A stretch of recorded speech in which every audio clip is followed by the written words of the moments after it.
इनसे भी एग्जैक्टली आप क्लियर जी बिल्कुल वही बात के जो तासुर गया है, हाँ, इनकी बात से जो तासुर गया, बात से उनको अफसोस है इस बात पे कि ये बहुत गलत, ये बार-बार अल्लामा साहब इसी बात पे बात करते हैं। मैं इनसे पूछना चाहता हूँ हजरत सैयदना अबू बकर सिद्दीक रज़ियल्लाहु ताला, हज़रत उमर फारूक रज़ियल्लाहु ताला, हज़रत उस्मान गनी रज़ियल्लाहु, हज़रत मौला मुश्किल कुशा अली उल मुर्तज़ा रज़ियल्लाहु ताला, अशरा मुबशरा, आप इन सब की इज्जत और इकराम फरमाते हैं? मैं जो कोशिश कर रहा हूँ, ये जो फेसबुक पे हो रहा है, हाँ, क्लियर करें। सबसे बड़ी कोशिश मेरी क्या है कि सरकारे दो आलम के किरदार को महफूज कर दें आप। और कोई भी आप देखें ना, ख़त्म नबूवत पे कितना ही सारा बहस चल रहा है। उस दिन आपने असेंबली का मसला जो था उसको आपने कहा कि कैसे ये हो गया, और उसको तो हमारे सामने जो बड़े मसले हैं उनको हम हल कर लें, ये सारे मसले फेसबुक वगैरह के हल हो जाएंगे कि हम मुत्तफिक हो जाएं इस बात पर कि एक लफ्ज़ भी हम सरकार दो आलम के ख़िलाफ़ नहीं सुन सकते और ना सुनेंगे, और ज़्यादा से ज़्यादा हमें सरकार की सीरत को बयान करना चाहिए, ना सरकार के खिलाफ ना सरकार के आस-पास। हम बात कर रहे हैं वो तो पूरा खानदान, एक मिनट, सवाल है तमाम 25,000 सहाबा, ये तो 25,000 बात हो गई है जो हैं हमारे लिए। सरकार साहबा का मतलब क्या है? 25,000 सरकार साहब हैं और उनके तमाम जान देने वाले 1.25 लाख जान, 1.25 लाख साहबा। या मुझे मौका दे दे, टाइम निकल जाएगा।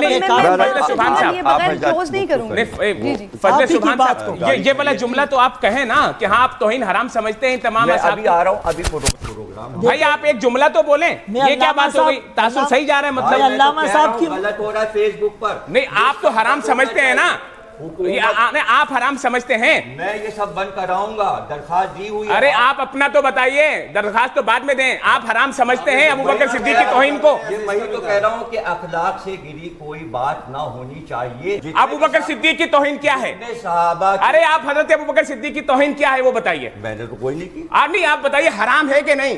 भाई टेलीविजन की रमजान ट्रांसमिशन पे बैठ के अगर चंद मुनाफिकीन हमारे किसी बुजुर्ग आलिम दीन पे इस बात पे इसरार करते कि आप फलां को क्यों नहीं मानते, तो हुजूर बुजुर्गों को जहमत क्यों देते हैं? हम हुसैन के मातमी हाजिर हैं। आप हमसे पूछिए कि हम क्यों नहीं मानते, फिर हम आपसे पूछेंगे कि आप हजरत अबू ज़र गफ़ारी के कातिल क्यों मानते हैं? मोहम्मद बिन अबी बकर का कातिल कौन था? बीबी आयशा को जिंदा गड़े में फेंकने वाला कौन था? रसूल को कागज कलम से इनकार करने वाला कौन था? रसूल को तन्हा छोड़ के जाने वाला कौन था? सैयदा के दरवाजे पे आग लाने वाला कौन था? हसन के जनाजे पे तीर बरसाने वाला कौन था? यजीद की बैयत करने वाला कौन था? हम गरीब हैं लेकिन हमसे ये नहीं होता, कातिल भी रजी अल्लाह, मकतूल भी रजी अल्लाह। जो मदीने से निकाले उसे भी रज़ी अल्लाह कहा जाए। हम अमीर अल मोमिनीन मुतवज्जह साहब, हम जिक्र अमीर अल मोमिनीन पे किसी जिक्र को तरजीह देते ही नहीं।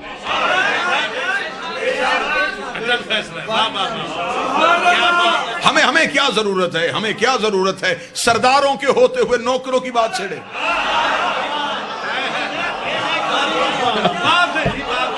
मेरे अहले सुन्नत भाई तशरीफ फरमा है, नफरतें नहीं मोहब्बतें फैलाने के लिए पैगाम दो। मेरे अहले सुन्नत भाइयों के बाद 10 सहाबा किराम के नाम ऐसे हैं जिन्हें वो अशर मुबशरा कहते हैं।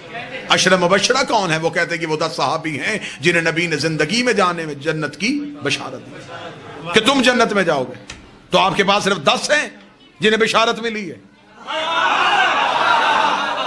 अब मेरा ख्याल है कि लफ्ज कहने के बाद मुझे चेहरों की ज़ियारत करने का लफ्ज कहां तक हुआ? आपके पास सिर्फ 10 हैं जिन्हें बशारत मिली है। मेरे सामने ये जितने बैठे हैं इन्हें नबी ने जन्नत में जाने की जमानत दी है।